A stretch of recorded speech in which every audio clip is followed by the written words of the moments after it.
ગુજરાતી વ્યવસાયિક રંગભૂમિ ક્ષેત્રે જ્યારે વાત કરવાની થાય ત્યારે મારું નામ લેવાય છે, મારા માટે ગર્વની વાત છે. પણ શરૂઆત ખૂબ દરેક વસ્તુની જેમ કપરી હોય છે એ હતી કે જ્યારે પહેલું મેં નાટક કર્યું સંસાર છે ચાલ્યા કરે, ત્યારે એક વખત હું ટિકિટ બારીના જે અમારા ક્લાર્ક હોય એની બાજુમાં બેઠો હતો અને એમણે ટિકિટ વેચવાનું શરૂ કર્યું ને એક બેન આવીને એમ કહ્યું કે મને 4 ટિકિટ જોઈએ છે. આઈ વોઝ સો હેપી કે ચલો મારા નાટકની 4 ટિકિટ વેચાઈ. અને એમણે ટિકિટ લીધી, પૈસા આપ્યા અને પછી તરત એમણે પૂછ્યું કે કોણ કલાકારો છે. એટલે મારા ટિકિટ ક્લાર્કે કહ્યું કે અમદાવાદના કલાકારો છે. અને બેનના રિએક્શન બદલાઈ ગયા. અચ્છા, અમદાવાદનું નાટક છે તો નથી જોવું. અને એમણે ટિકિટ પાછી આપીને પૈસા પાછા લઈ લીધા. હું બાજુમાં બેઠો તો એમને ખ્યાલ નહોતી કે હું આ નાટકનો ડિરેક્ટર છું, કલાકાર છું. પણ એ વખતે મારી આંખનો એક ખૂણો ભીનો થઈ ગયો કે અમદાવાદનું ઓડિયન્સ, અમદાવાદના દર્શકો અમદાવાદના નાટક માટે કેમ પૈસા નથી ખર્ચતા. અને પછી મારી પ્રોસેસ શરૂ થઈ, કારણ કે સીધી રીતે કહેવું કે અમદાવાદના નાટકો સારા અને ગુજરાતના નાટકો ખરાબ, તો એ ખરાબની મેં ખામીઓ શોધી. એવું નથી હોતું કે આપણે જનરલી ઈગો ઉપર મેં ના લીધું, મેં એને એક સ્ટડીના તौर ઉપર લીધું. અને સ્ટડી કરતાં ખબર પડી કે આપણા નાટકોમાં ઘણી કચાશ હતી. એક તો સારી સ્ક્રિપ્ટ્સ ના હોય, સારું કમ્પોઝિશન ના હોય, સારું ડાયરેક્શન ના હોય, સારા સેટ્સ ના હોય, કોસ્ચ્યુમ્સ ના હોય. અને પછી આપણે પરફેક્શન વિનાના નાટકમાં અપેક્ષા રાખીએ કે આપણા નાટકમાં પણ લોકો પૈસા આપીને આવે, તો એ પોસિબલ નથી. કારણ કે ઓડિયન્સને નાટક ક્યાંનું છે એ મહત્ત્વનું નથી હોતું. ઓડિયન્સને મનોરંજનની જરૂર હોય છે અને એને જે સારું મનોરંજન મળે ને લાગે એ જુએ. તો એ પ્રકારે મારી પ્રોસેસ શરૂ થઈ. અને એમાં મને વિપુલ શાહ, ચેતન ગાંધી, કનુ દેસાઈ જેવા પ્રોડ્યુસર્સ મળ્યા.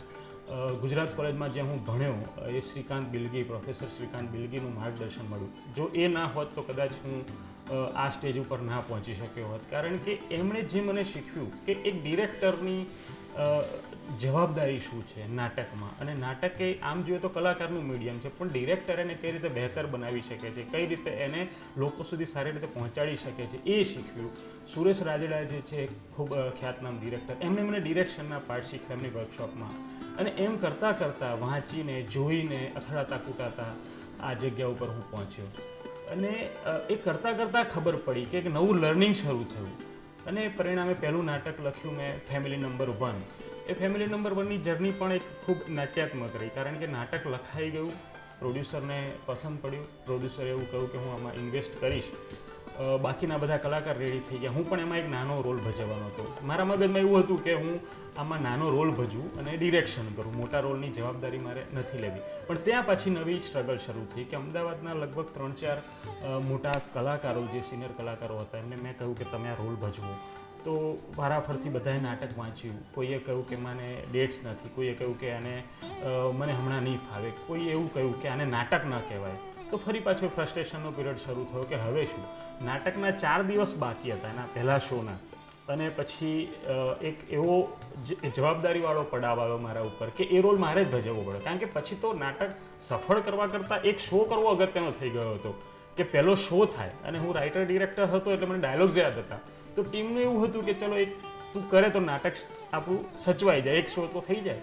પરિણામે મારા ઉપર એ જવાબદારી, અને કહેવાય કે જવાબદારી જ વધુ શીખવતી હોય છે. એમ શીખતા અને એ રોલ મેં ખૂબ સારી રીતે કર્યો. કારણ કે એ વખતે મારી ઉંમર 23 વર્ષની હતી અને મારે રોલ ભજવવાનો હતો 65 વર્ષના વૃદ્ધ વ્યક્તિનું.